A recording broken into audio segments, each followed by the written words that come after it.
always wonderful to find a piece of material that, you know, resonates and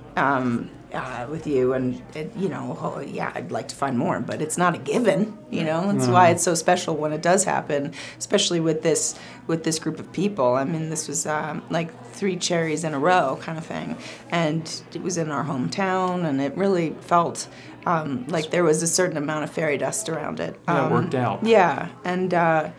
so, you know, I'm really grateful for that, and yeah, I also love what's happened in our world in the last 5-10 years, and that, you know, a lot of the boundaries between genres and disciplines and mediums have become really porous, and so we're allowed to do whatever we want now, which is so great. I mean, I do happen to have a son who is exactly the same age as Jake, and it is true that, you know, there's a developmental shift, and gender suddenly becomes,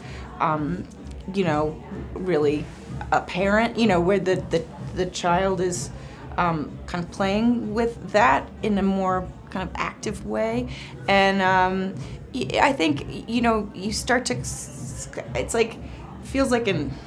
exit of Eden a little bit, where you're in this cocoon as a family and everything's kind of not exactly soft and fuzzy, but, you know, the child is still